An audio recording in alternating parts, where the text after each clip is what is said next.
Greetings, everybody. Welcome to the latest edition of the Physics Corner. I'm your host, Dr. Christopher Sorolla. In today's episode, we're taking a look at one version of a timing circuit. That is a circuit that allows or uses a certain amount of time to accomplish a particular task. Today, it's what we call RC, or resistor capacitor circuits. This particular episode is pretty involved, so fair warning up front, it's one of our longer episodes. Let's suppose we have a battery of 1.5 volts, and it's connected in series with a resistor of 0.2 mega ohms, a capacitor of 4 microfarads, and of course a switch. Initially, the capacitor will be uncharged. What we're interested in, of course, is what happens when we throw the switch. So we're after the following: the maximum voltage across the capacitor, the maximum charge stored in the capacitor, the maximum current through the resistor, and that would also go through the battery, by the way, the time constant of the circuit. That's a new thing possibly for you. Then, when we find this time constant, let's find the current, the voltage, and the charge, respectively, after one time constant. And to kind of wrap things up, let's determine what happens after we wait 5 time constants. In the process, we'll be discussing what we mean by time constant in the first place. But let's get started.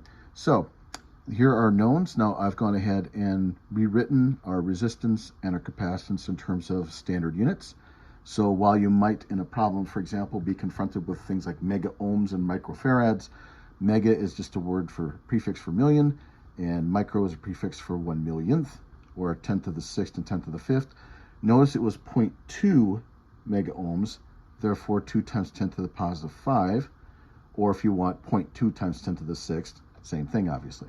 Okay, and then here's our unknowns I've listed, and I've drawn a circuit diagram showing the circuit. Now, I've only drawn part of a circuit, or at least a circuit that will only do this particular task, which is to charge up the capacitor.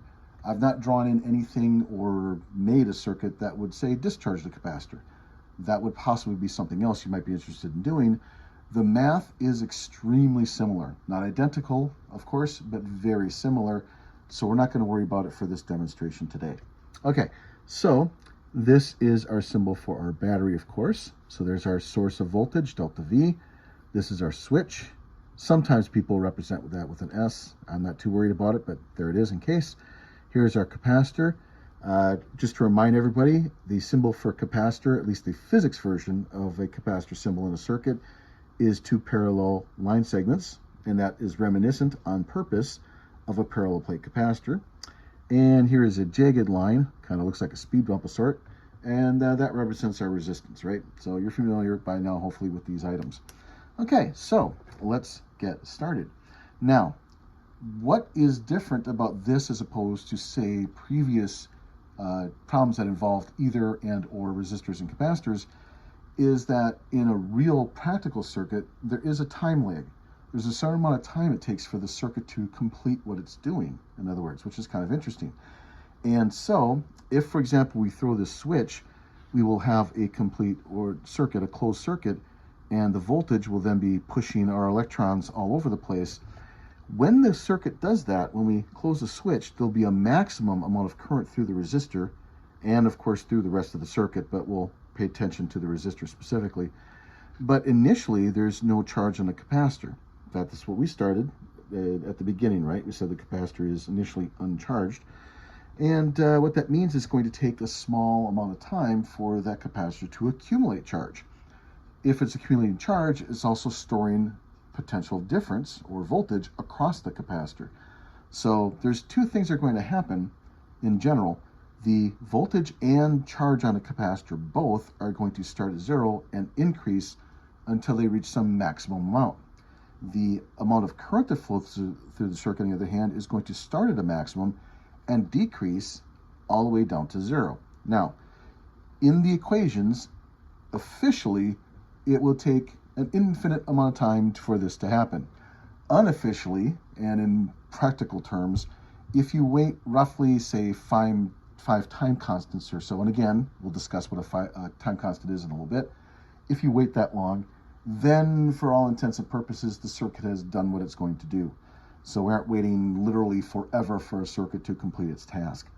All right, so let's get started with that. So the maximum voltage across the capacitor, let's think about that. There's 1.5 volts here. That means once I close the switch, there'll be a voltage drop of 1.5 volts on the resistor to start with, but after we wait long enough, there will be no more current flowing through the circuit, which means all the charges are now standing still on opposite sides of the capacitor. Right? That's what we remember about a capacitor, is that there'll be positive charges on one end, an equal amount of negative charges on the other. But that means if there's a maximum of those, by definition, it means we can't increase it anymore. That means the charges have stopped moving, right? If the charges were moving, then that charge would be changing. So when we reach a maximum amount of charge, there's no more change of charge, no more flowing of charges, therefore no current. That's what current means, right? So the maximum voltage across the capacitor will simply be then the 1.5 volts. So there's no calculation for that first part. I'm afraid to say that's the only place where there'll be no calculation today. But let's continue. So what about the maximum charge stored in the capacitor? Well, this is a formula that you learned about previously. Now it's a little bit trickier. Now the formula itself is not going to change, but the meaning of it, or at least our focus on what it means, is going to change a little bit. I'm going to put a subscript of max underneath the charge symbol. And that's to really emphasize that this will be the maximum possible charge that the capacitor can store, given the value of the capacitance and the battery that it's hooked up to. Which is also, again, saying if you start at 0, in order to get to a maximum, of course, you have to add charges, right? So charge by definition is a function of time. It takes a certain amount of time for the charges to accumulate on our capacitor, don't they? And so this is what we're talking about. So with this in mind, this is the same formula you've probably used in the past then. So capacitance was 4 times 10 to the negative 6 farads. The voltage is 1.5 volts. Now, we could go ahead and crunch this out with a calculator and get all very careful with it, but just something to point out, 4 multiplied by 1.5 is simply 6, and this doesn't have any powers of 10 otherwise with it, this number, but this does. We can simply do this. Right? So save yourself a little bit of effort. And we know if we're using standard units, farads for capacitance, volts for the voltage, we'll get coulombs for charge. So this is the maximum amount of charge that will be stored on our capacitor. Okay. Now, as we're going along, I will speed this up a little bit to kind of get this going. All right, so what about the maximum current through the resistor? Well, we have a formula that relates that too. That's our good old friend Ohm's law. Looks like that, right? Now, in this case, it's usually written in this fashion, right? We'll have to solve for current, which means divide both sides by resistance. So current equals voltage over resistance. But now, again, same logic. The instant we throw the switch, the charges are moving as much as possible, by definition, maximum. As time goes by and charges accumulate on the capacitor, there's fewer charges to be moving. Therefore, this is a maximum current. So, strangely enough, while it takes time to build up to a maximum amount of charge stored on our capacitor, the instant you throw the switch, we have the maximum current flowing through the circuit. So they're doing sort of opposite things, if you will. All right. Again, calculation is not too difficult. 1.5 volts. For resistance, it's 2 times 10 to the 5th ohms, like that. And if we do a little bit of finessing, 1.5 divided by 2 is 3/4 or 0.75, so on and so forth. Confirm this for yourselves. You see that this is the number of amps that we get. Okay. By the way, again, since this is 10 to the 6th power in both of these answers, you could express this, for example, as 6 microcoulombs, and this is 7.5 microamps, right? I'm going to leave it be. I don't want to do that for our purposes here, but you could do that. All right, so last little bit I want to show off is something called the time constant of our circuit. Now, what is exactly a time constant? A time constant represents a certain amount of time for a behavior to happen to our circuit. Now, to emphasize this, it's important to understand this. This will not be the amount of time it takes to reach maximum charge or to put all the voltage you can on the capacitor. That's not what it says. I already hinted at that. That actually officially is an indefinite amount of time. But what this time constant is a way to sort of get a feel for how it works. Now, we'll also show a couple of graphs as we go along when we're doing our solutions, but for now, let's simply run the numbers. So the symbol for a time constant is the Greek letter tau. Just to remind everybody, in this particular case, that tau stands for time constant, not torque. We're not doing mechanics here, we're doing electricity, and therefore not the same meaning. So don't get this confused, and you shouldn't, with torque. The formula for this is RC, turns out. Now, this is not called maximum time constant. Time constant has a different flavor to it, so we don't have to have a quote-unquote maximum for that. For starters, something else just to point out, this is perhaps something you might want to try on your own. Confirm for your own sake that if you multiply resistance times capacitance, you do get some kind of time. And the way to sort of do that is to take the units of resistance, which is ohms, the units of capacitance, which are farads, manipulate those with other simple formulas that you know, and you can end up showing that, yes, indeed, you get seconds for the units. I'm not going to do that here. Leave that for your own sake. All right, let's go ahead and calculate. So resistance, 2 times 10 to the power 5 ohms. Capacitance was 4 times 10 to the negative 6 farads. So 2 times 4 is 8, right? So I'll have an 8, now a 5 and a negative 6. If you remember how exponents work in calculations, when we have the same power, 10 to the power or something, that is, we simply add these exponents together. So 5 minus 6 is a negative 1. 8 to the negative 1, or 8 times 10 to the minus 1, I should say, will be 0.8. So 0.8 seconds will be the amount of time, or the time constant specifically, for this circuit. All right, so this is sort of the setup, if you will. These are like the basics of getting to where we want to go.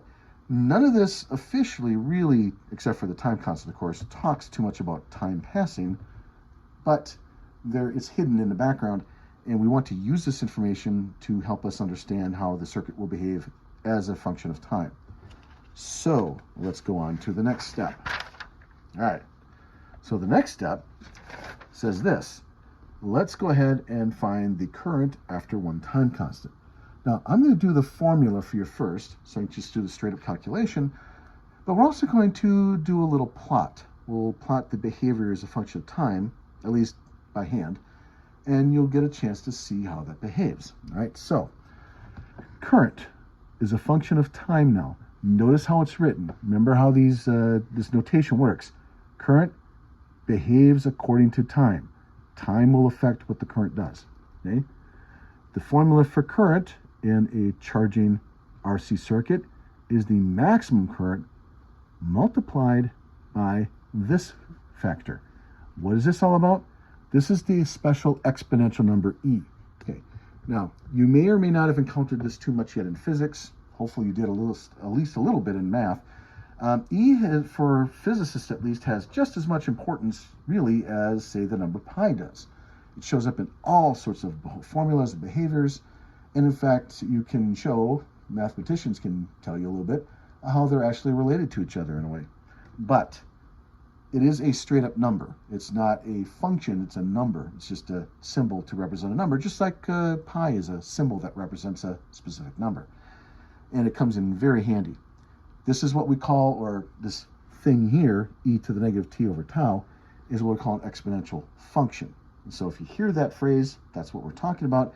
Even more to the point, specifically, this is a decaying exponential function. There's a negative sign here, which means as time gets bigger, as this factor t gets bigger, the function's value will get smaller. It's kind of interesting to do that, right? So we'll see a little bit of that as we go along. Let's plug in some numbers and see what we have. So the amount of current, the maximum current, was 7.5 times 10 to the minus 6 amps, or 7.5 microamps, if you will. This is e to the negative what? Now, in the question, let's bring that question back for a moment. We asked the current after one time constant. Okay, so a couple of ways to do this.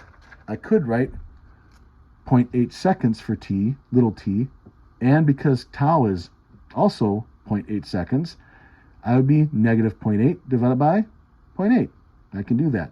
In fact, let's go ahead and actually write that out so you can see what I'm talking about. So 0.8 seconds, because we said after one time, over 0.8 seconds. Okay. Now, if you want to do this a little bit more quickly, and we'll do this in our next calculations to shorten it up a little bit, they're the same thing, right? So we can divide those out and we get a negative 1. And so we already kind of know where we're heading with this. A couple other things to point out. Notice it's seconds divided by seconds. There are no units in the exponent, in other words. And so it's just simply the number e to the negative 1. That's really what it is, okay? And in fact, let's write it that way. So if I say 7.5 microamps, then multiply by e to the negative 1. Now, a couple of different steps you can take from this point. One step you could take is simply to plug in to your calculator the number -1, and then you will find an e to the x button probably somewhere in your scientific calculator. Crunch it like that.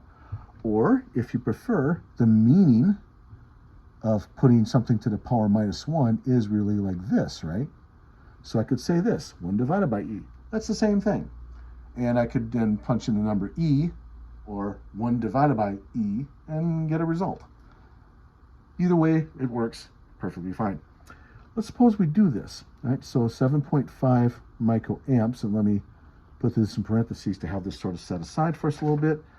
And then 1 over e, or e to the -1 power, again, same thing, folks, is 0.368. Or if you prefer to say it this way, 36.8%. Okay. Now, what's happened? That means that the amount of current has decreased by 36.8% of the original maximum current. Hasn't gone down to 0, notice. Remember, that's what I said, right? The time constant doesn't represent going all the way to 0 or completely finishing the behavior or the process that the circuit's undergoing. But it is a way to sort of gauge how long events are going to take to happen, right? So roughly a little bit more than a third of the current we're down to about just a little bit more than a third of the original current. If I multiply this through just to give us an actual number, we get 2.76 microamps. So there's your numerical answer. All right, kept promising a graph. Let's do a graph quick. So in this particular graph, let's graph time versus current, right?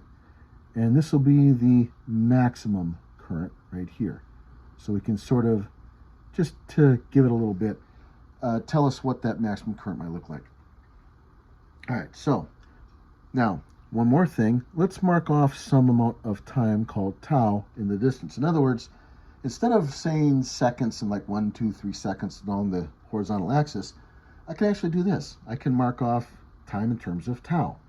And if you want, I can say 2 tau and 3 tau and so on down the line like that, right? What does this mean? It means that when we get to about 0.368 of the maximum current, say that's right about there, excuse me, our current will have gotten down to this point here. Okay, that's what it means. Now, this is not meant to be a straight line. If it looks like a straight line, my apologies, it's not meant to look like that. What about now, to say 2 tau? Well, then it's going to be 0.368 or 36.8% of this remaining.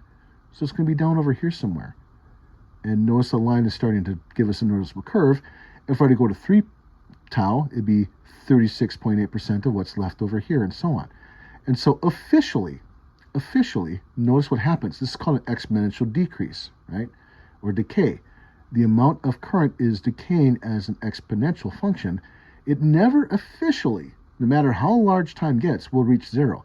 Now again, in practice, of course, it gets very close to 0, and for that matter, without too much time going by for most real practical circuits. It takes very quick. But officially, it never does actually get to 0. Interesting. All right, what about, say, the next question was the voltage on a capacitor after one time constant, right? So let's do that. Now, this particular idea is a little bit different. And let's bring back our circuit diagram to show off how this might play out, okay? So when I throw the switch, there was no voltage across the capacitor. That was 0. After we wait an indefinite amount of time, we wait long enough, we will get to 1.5 volts. But what about some time tau, amount of time constant, into the future? How much voltage will have accumulated or be now across that capacitor? So the voltage starts at 0 and has to build up, right? So that's what's happening in the circuit. Let's go back to our calculations here, right? And I will also graph this. So delta V of t, again, same meaning, right? The voltage is a function of time. We'll have a V max, same kind of argument, right? But now it turns out that the function looks a little bit different. It looks like this. So what's this all about? Well, if we think about this function here, how it behaves, what is it at time equals 0? Well, time equals 0, that's e to the 0 power. Now, e again is just a number. And in mathematics, any number to the 0 power, by definition, equals 1. So e to the 0 is 1. 1 minus 1 equals 0. This whole thing in parentheses equals 0. And there's no voltage across the capacitor, which is what we want. If we go back up here, by the way, to take a quick look at this, if t equals 0, the moment we throw the switch, e to the 0 power equals 1. 1 times maximum current. The current starts at the maximum current when you throw the switch.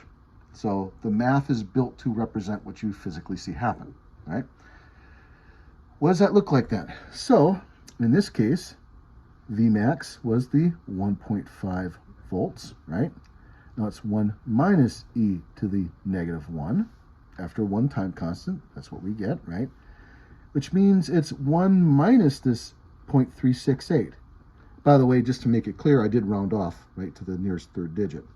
And so if we have that, 1.5 volts, 1 minus 0.368 is 0.632. So what does that say? It says that after one time constant, the voltage across a capacitor will have reached 63% of its maximum value. Now, after two time constants, it'll be 63% more of that, and so on and so forth. So it's going to do the reverse idea. Now, again, just to go ahead and give us an actual numerical result, if I multiply those together, I'll get 0.948 volts. And as always, it's a good idea for everybody watching here to run these numbers through their calculators themselves to make sure that I've got this correct. What if we were to plot this? So again, same kind of thought process, right? Let's plot this. So time here and voltage here. Let's put a maximum voltage like that, okay? And let's go ahead and put a time constant, another time constant, same sort of thought process. Now, notice what I said here, it's going to be 63%, which is right about there. So after one time constant, the voltage has gotten to this position. Now, another 63% is added to of what's remaining, and so after two time constants gets there, and again, so on and so forth. And so this is an exponential. The exponential part is decreasing, but because we're taking the number 1 and subtracting it, we actually end up with a function that grows until it's going to eventually reach some maximum value. Now again, officially, this never actually reaches this dotted line. Unofficially, if you wait long enough, you will, in all practical purposes, have gotten to your maximum amount. Okay. So, same kind of idea. This curve here is just this curve flipped, isn't it? So I just take these two curves and kind of flip them vertically, and I get this. Okay. By the way, the charge is going to have the same behavior as this, and so let's write that out quick just to show it. So my charge formula for a charging capacitor is the same idea, right? Same sort of thing. And so Q max, if you remember, we had that before, was 6 microcoulombs. So let me write that down. And again, 1 minus e to the minus 1 was 0.632. And just to be complete, 3.79 microcoulombs would be our answer there. Okay. The charge is building up in the same exact functional way as the voltage is, and you get a curve that looks exactly the same. Right? So this is how it builds up. So this time constant isn't how much it takes to, say, get all the charge there or all the voltage or anything like that, or even say half and then add another half after another time constant. It's an exponential particular buildup. Now, we'll leave it to your lecture instructors to talk about the reasons for this. That's beyond the scope of this program here. We're focused on solving problems here, right? But it's worth noting that. Okay. Last question was, what about the behavior of the circuit after 5 time constants? So what would it look like, say, if we ask how much current is flowing through the circuit after 5 time constants? So that would be this kind of question, right? So 5 time constants. Now again, the formula in general terms is that, but if I replace t with 5 tau, I get e to the negative 5 tau over tau like that. Now again, if you prefer, you could put in 0.8 seconds here and here, but since they're the same thing, there's no point if I want to shorten this up a little bit. That's what I meant by shortcut. And so that would be the maximum current multiplied by e to the negative 5. Or, if you prefer to see it this way, 1 over e to the 5th power, like that. Now, let's flip this around a little bit. Let's go ahead and say the current at 5 time constants divided by the maximum current, which is to say what fraction of the current is remaining after we go through 5 time constants. Well, that's 1 over e to the 5th power.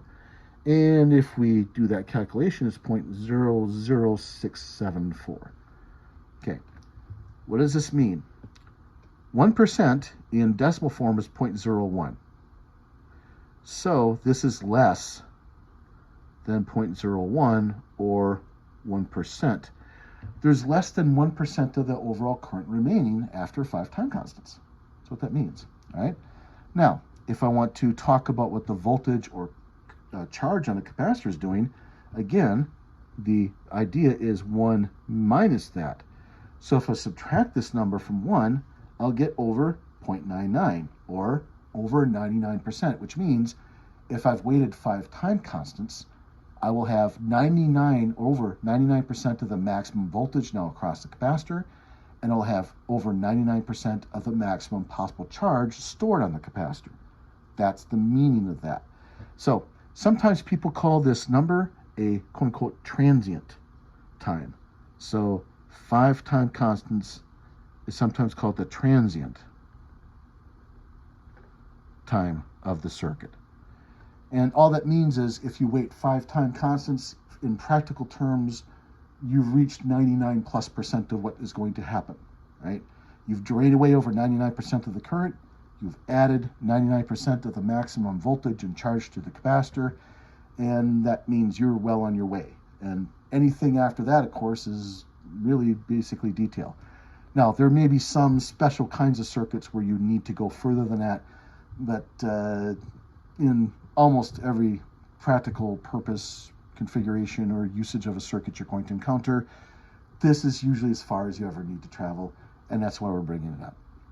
All right, so today you've seen a little bit of how a timing circuit works, specifically an RC or a resistor capacitor circuit.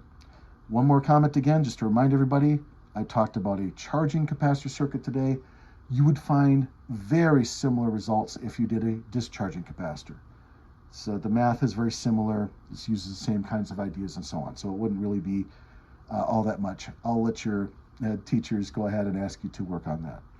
Okay, everybody. So technical support is from Sidney Gautraw and Sophia Turner. Funding for these videos comes from the University of Mississippi and University of Southern Mississippi. I'm Dr. Christopher Sorolla. We shoot these videos here in Hattiesburg, Mississippi. Saying goodbye, everybody, and clear skies.